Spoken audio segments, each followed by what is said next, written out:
For the last month or so, I've been in the safest place on this earth. Can anyone guess where that is? Take a moment to think about it.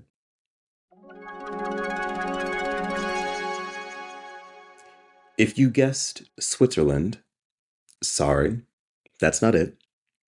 But if you guessed Israel, you're absolutely right.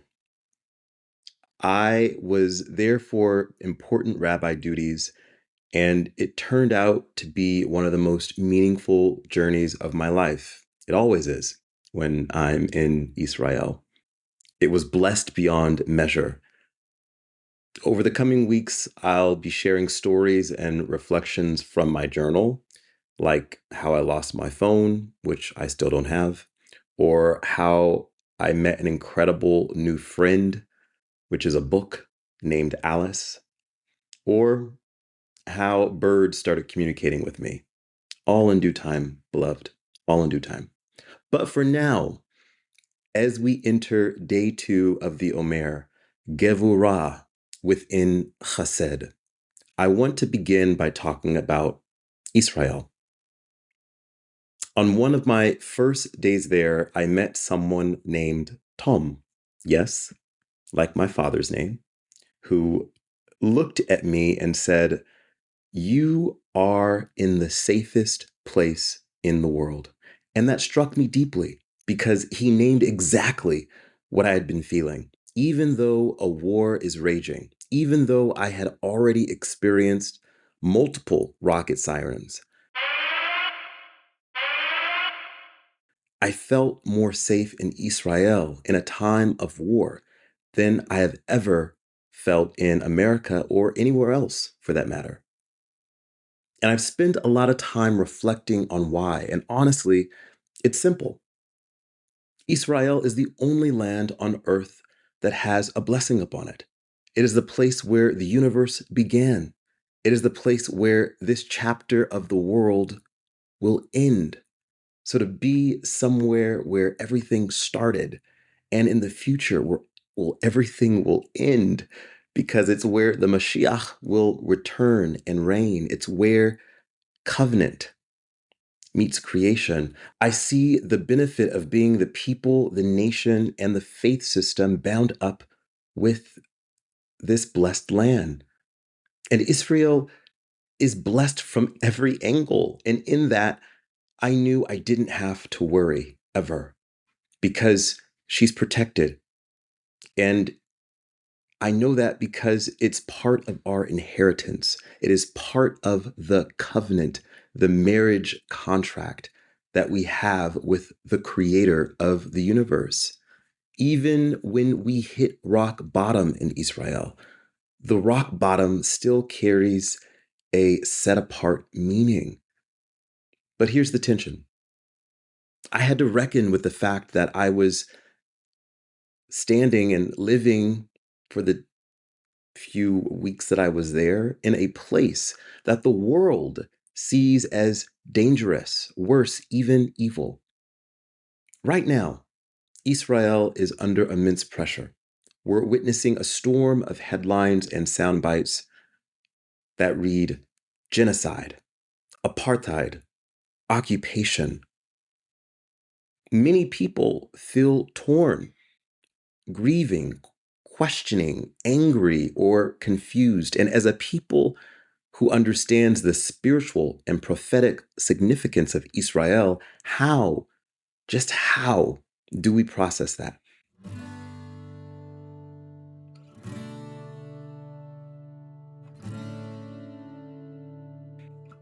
This is where day 2 of the Omer comes in, Gevurah within Chesed.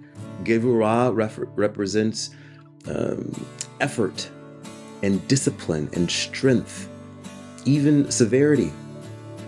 Chesed, of course, the attribute we're focused on for this entire week is overflowing loving kindness.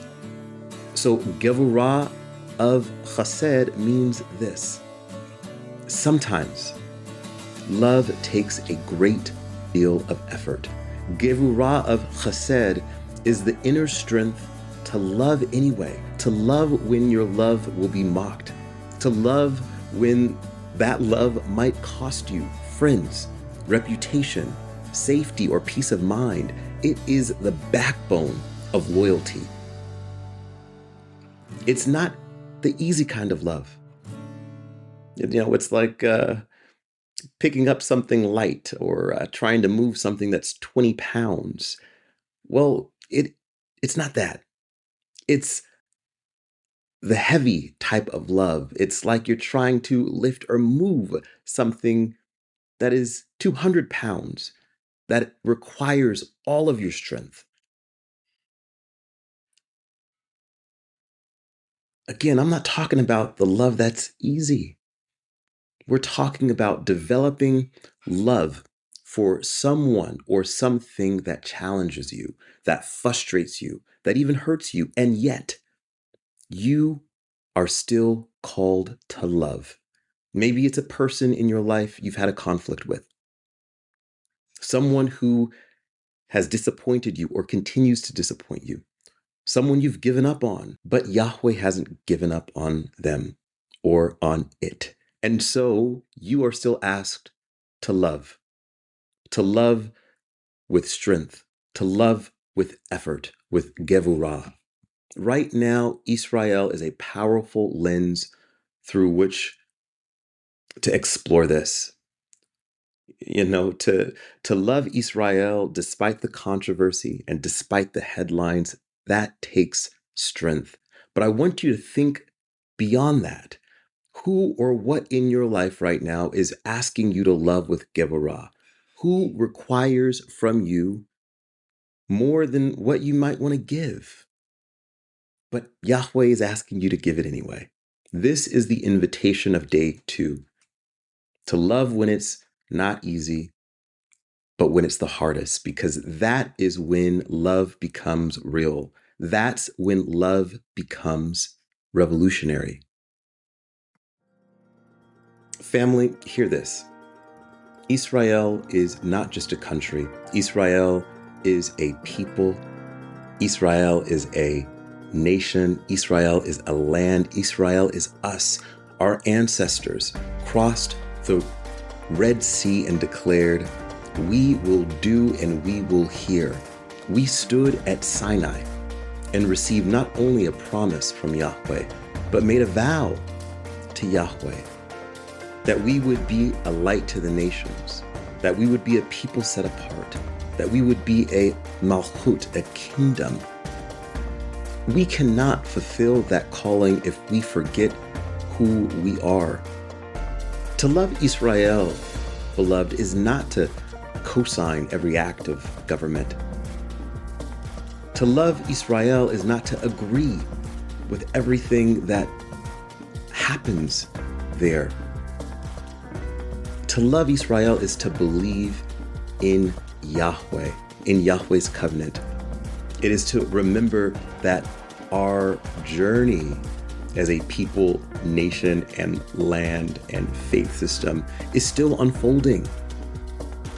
That teshuvah, return, repair, restoration, it is literally etched into the heart of our people. We believe in rebuking. We believe in healing. We believe in the kind of righteous ruling that comes through Yahweh alone. But we do not abandon, for example, our mother when she's bleeding and in need of help. We don't curse our brother when he's lost. We don't walk away from Yahweh's promises because the world is against Israel or the world misunderstands. This is Gevurah within Chesed. It is the strength of the mother who stands by her child when others have rejected him. It is the fire of the prophet who rebukes the people because he loves them, which we'll talk about in just a second. It is the unshakable love of Yahweh who never breaks his covenant, even when we do. Loving Israel in these days is not passive, it is active, it is costly, it takes strength, it takes Gevurah. It is standing in a world that says, how can you love them? And answering, sometimes with trembling lips and a burning heart, and saying, because Yahweh loves them, because Yahweh chose them, because I am them. Some will say, but look at what Israel is doing. And we say, you know, we see the pain. We grieve the bloodshed. We mourn every innocent life lost. But we do not let grief separate us from our people, our nation, and our land, or our covenant. We do not turn our backs. Instead, we love, we hold, we pray, we wrestle like Yaakov wrestled with the angel. We remain, we believe in an Israel that is more than policy and politics, more than power. We believe in an Israel that is ancient, eternal, and still being redeemed. A people born of Abraham's covenant, Sarah's laughter, Moshe's defiance against Pharaoh, and King David's tears, his sweet tears that we read about in Tehillim. You know, that prophet I said we'd get back to, his name is Jeremiah or Jeremiah. He is, I think, a really great scriptural model for Gevurah within Chesed. You know, Jeremiah, they call him the weeping prophet, not because he was weak, but because he was fierce in his Chesed. He lived during the collapse of Israel. He was one of the very few prophets that knew of the calamity of the people of Israel and how they were defiling the land and how Yahweh's wrath was being prophesized through him. And he was tasked with trying to warn them, trying to get their attention, trying to get them to do teshuvah, to return. Why was this happening? Well, it was because the people of Israel at that time, they were in incredibly terrible spiritual corruption. There was foreign invasion. They were making pacts with enemies and foreign nations that Yahweh didn't want them to. There were leaders who refused to honor the truth or tell the truth. They refused to look after the poor and those who were widows and those who were orphans. They were idolatrous beyond um, anything that we can even imagine. You can read it all in Jeremiah. And Jeremiah was Yahweh's mouthpiece at that time, delivering words the people hated. And so, because of that, they beat him, they imprisoned him, they threw him into a pit, they called him a traitor, and still he loved them. He had chesed for them. In Jeremiah 9:1, it says, oh, that my head were waters and my eyes a fountain of tears, that I might weep day and night for the slain of the daughter of my people. This is Gevurah of Chesed. He didn't soften the truth. He didn't abandon his people. He held the line and he held their hearts.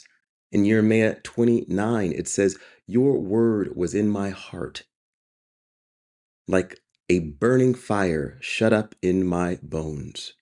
And I became weary of holding it back, and I was powerless. Even through devastation, he still believed in joy, return, and redemption.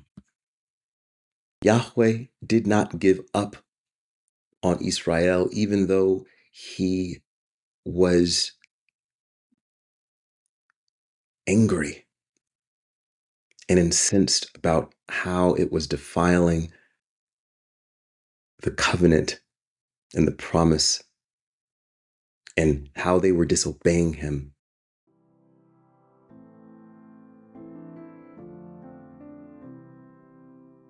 And so we are called to ask ourselves questions about Israel, like, can we still love when the world demands that we cancel? Can we still pray for Israel when the pressure says to disengage?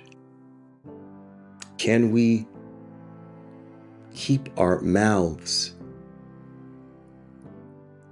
and our hearts in a positive orientation about the people, nation, and land that is blessed beyond measure? Can we say with full integrity, I love my people and my land and my faith called Israel, even as I long for us to rise higher? Because real love does not mean blind engagement. It means you stay. It means you intercede. It means you hope even in the fire. This is a test, not just for Israel, but for us, those who are part of her story. We are called to honor the eternal covenant between Yahweh and Israel. This means that we have to anchor our love. This means we have to say, I see the pain, I hold the complexity, I believe in truth and righteous ruling, and still I love Eretz Israel. Here are some scriptures that I reviewed and studied that I hope all of you are able to take a look at as well. Isaiah 51:3, which says, For Yahweh shall comfort Zion. He shall comfort all her waste places, for he makes her wilderness like Eden and her desert like the garden of Yahweh. Joy and gladness are found in it, thanksgiving and the voice of song. And these scriptures here that I'm reading are about loving the land and praying for her. Tehillim, or Psalms 132:13, for Yahweh has chosen Zion. He has desired it for his dwelling. Tehillim 122:6, pray for the shalom of Jerusalem. May those who love you be at rest. Tehillim 102:13, you will arise and have compassion on Zion. For the time to favor her, the appointed time has come. And this is about, the scripture is about loving the covenant, which is Israel's foundation. Devarim, or Deuteronomy 11:13. And it shall be that if you diligently obey my mitzvot, which I command you today, to love Yahweh, your Almighty One, and to serve him with all your heart and with all your being. And here are some verses that warn against hating or harming Israel. Yoel, or Joel 3, verses 1 and 2. I shall gather all nations, and I shall enter judgment with them there on behalf of my people, my inheritance, Israel. Bereshit, or Genesis 12:3. And I shall bless those who bless you, and curse those who curse you. And in you all the clans of the earth shall be blessed. Obadiah 1:12-15. Do not rejoice over Israel's pain, is what this one is talking about. Gloating about Israel's downfall leads to judgment.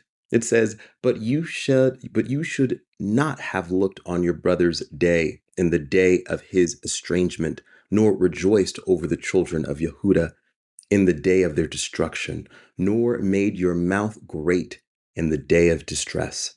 Zechariah 1:14-15. It says, thus said Yahweh of hosts, I shall be jealous for Jerusalem and for Zion with great jealousy, And I am very wroth with the nations who are at ease. For when I was a little displeased, they helped for evil. Romans 8:33. This is about being careful not to speak against Yahweh's chosen ones. It says, who shall bring a charge against Yahweh's chosen ones? It is Yahweh who is declaring right. I never wanna go. I really wanna say, but you might say no. If you wanna say that you never let me go, I will stand beside you. I never wanna go. I really wanna say, but you might say no. If you wanna say that you never let me go, I will stand beside you.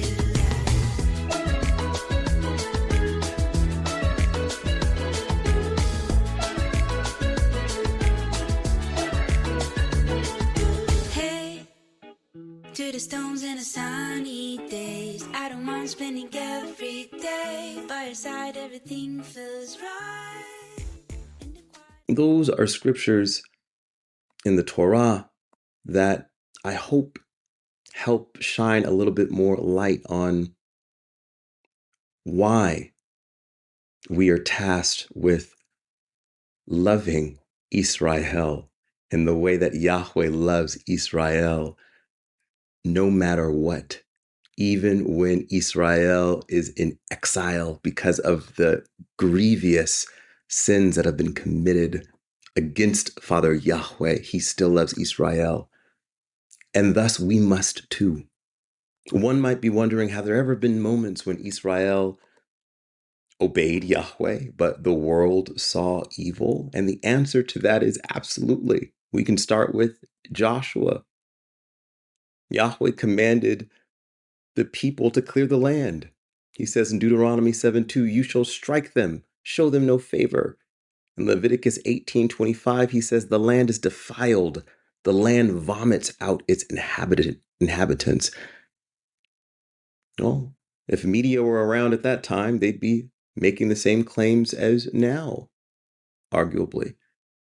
But that effort by Joshua wasn't about conquest. It was about restoring the land. We can say the same thing with King David. In 1 Samuel 27:9, it says, David smote the land and left no man or woman alive. Well, David wasn't brutal for power's sake. He was fulfilling Yahweh's promise to Abraham, which says in Bereshit 15:18, you shall possess the land from the river of Mitzrayim to the Euphrates. And what about Joshua? What does he say about all this? Well, he says in Matithia 10:34, do not think I came to bring shalom. I come to bring a sword. Or in Matithia 24:2, he says, not one stone shall be left upon another. Joshua drove out demons, beloved. He cursed cities. He flipped tables. He was not meek to please the crowd. He came to uproot spiritual wickedness from the land, to remove the defilement from the land, and bring the land into alignment with Yahweh's instruction. Again, if the media were alive then, they would have called him a radical threat.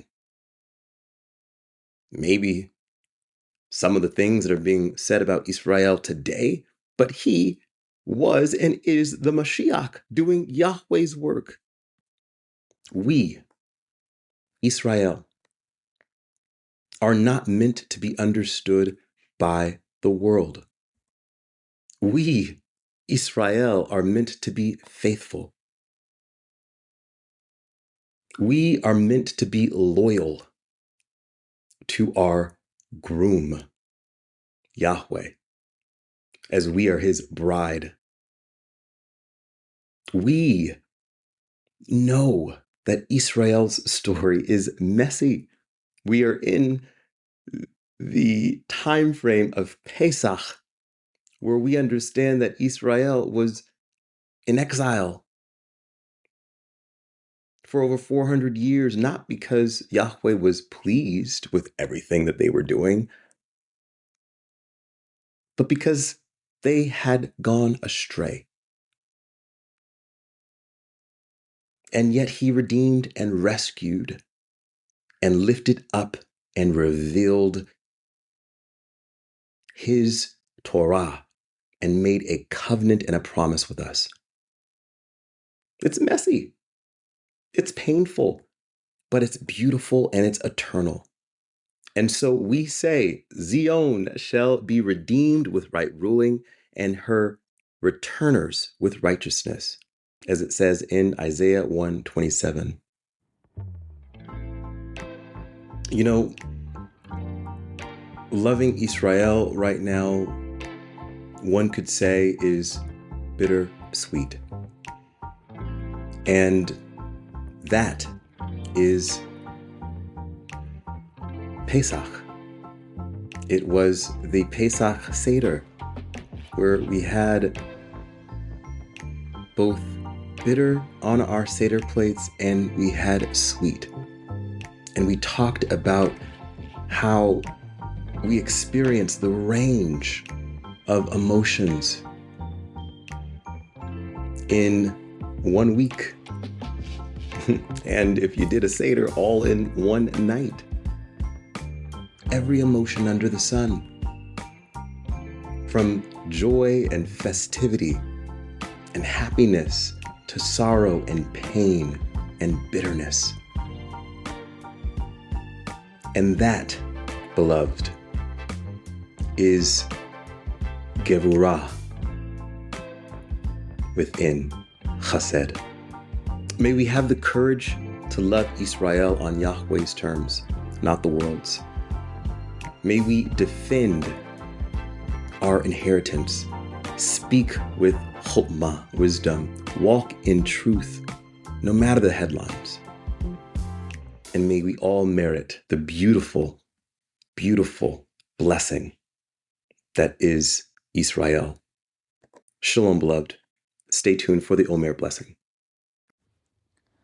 Baruch atah Yahweh, Eloheinu melech haolam, asher kedeshanu b'mitzvotav v'tzivanu al sefirat ha'omer. Blessed are you, Yahweh, our Almighty One, King and Ruler of the universe, who has set us apart with his mitzvot and instructed us concerning the counting of the Omer. Today is 2 days of the Omer. May the Merciful One restore unto us the service of the Bet HaMikdash to its place speedily in our days. Amen. For the choir master, a song with instrumental music, a psalm. May Yahweh be favorable to us and bless us. May he make his countenance shine upon us forever. That your way be known on earth, your salvation among all nations. The nations will extol you, O Yahweh. All the nations will extol you. The nations will rejoice and sing for joy, for you will judge the peoples justly and guide the nations on earth forever.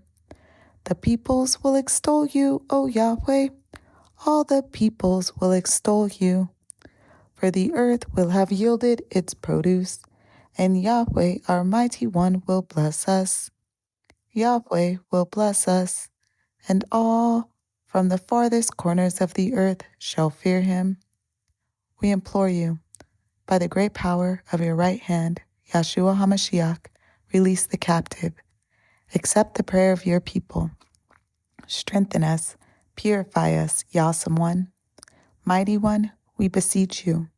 Guard as the apple of the eye those who seek your oneness. Bless them, cleanse them, bestow upon them forever your merciful righteousness. Powerful, Kadosh One, in your abounding goodness, guide your congregation. Only and exalted One, turn to your people who are mindful of your kadoshness. Accept our supplication and hear our cry. You who know secret thoughts, blessed be the name of the esteem of his kingdom forever and ever. Master of the universe, you have instructed us through Moshe, your servant, to count Sefirat HaOmer, in order to purify us from our evil and uncleanness. As you have written in your Torah, you shall count for yourselves from the day following the day of rest, from the day on which you bring the Omer as a wave offering. The counting shall be for 7 full weeks, until the day following the 7th week shall you count 50 days, so that the souls of your people, Israel, may be cleansed from their defilement. Therefore, may it be your will, Yahweh our Mighty One, and the Mighty One of our scriptural forefathers, that in the merit of the Sephirat HaOmer, which we and I have counted today, the blemish that we and I have caused in the Sephirah, Gevurah, Shebe Chesed be rectified, and we and I may be purified and set apart with your kadoshness. May abundant bounty thereby be bestowed upon all the worlds.